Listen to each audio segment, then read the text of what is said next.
যারা কাতারের গ্রামগুলো দেখতে ভালোবাসেন তারা চাইলে আমার এই ভিডিওটা দেখতে পারেন। আজকে এই ভিডিওর মাধ্যমে আপনাদেরকে এক এক করে সবগুলো দেখানোর চেষ্টা করব। তো আমি আসলে ফজরের নামাজ পড়ে বের হয়ে গেছি। আমি যাচ্ছি আসলে এটিএম বুথে। আমার কফিল বলছে কিছু টাকা ওড়াই নিয়ে আসতে। তো এই জন্য আমি গাড়ি নিয়ে বের হয়ে গেছি সকাল সকাল। দেখতে পাচ্ছেন একদম রোডগুলো ফাঁকা, গাড়ি ঘোড়া কিচ্ছু নেই। কারণ এখন হচ্ছে 5:30, সবাই ঘুমিয়ে আছে। তো এটা হচ্ছে একটা মার্কেট, দেখতে পাচ্ছেন। এটা মার্কেট বলতে বড় মার্কেট, ফ্যামিলি মার্কেট এটার নাম। আর এদিকে আছে আপনার ফার্মেসি, লন্ড্রি, মাতাম মানে মাটান বলতে হোটেল আর কি। তো এটা হচ্ছে মসজিদ। তো আসসালামু আলাইকুম সবাইকে, কেমন আছেন? আশা করি সবাই ভালো আছেন। আমিও আলহামদুলিল্লাহ ভালো আছি। অনেক ঠান্ডা পড়তেছে। তো ভাবলাম একটু ভিডিও করে আপনাদেরকে কাতারের গ্রামগুলো দেখাই। এটা হচ্ছে একটা মেডিকেল। এটা হচ্ছে মানে আমি যে এলাকায় থাকি এটা সবচাইতে বড় মেডিকেল।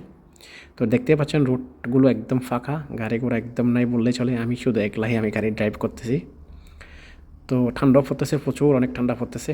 অনেক সুন্দর লাগতেছে ভিউটা, দেখেন সকালবেলার ভিউটা হচ্ছে অনেক সুন্দর। দেখতে পাচ্ছেন গাড়ি ঘোড়া সবগুলো সারি সারি কিন্তু দাঁড়িয়ে আছে। তেমন একটা মানুষের এখন সমাগম হয় নাই। আরও 1 ঘন্টা 1.5 ঘন্টা পরে মানুষ বের হবে, আস্তে ধীরে ভিডিওতে যাবে।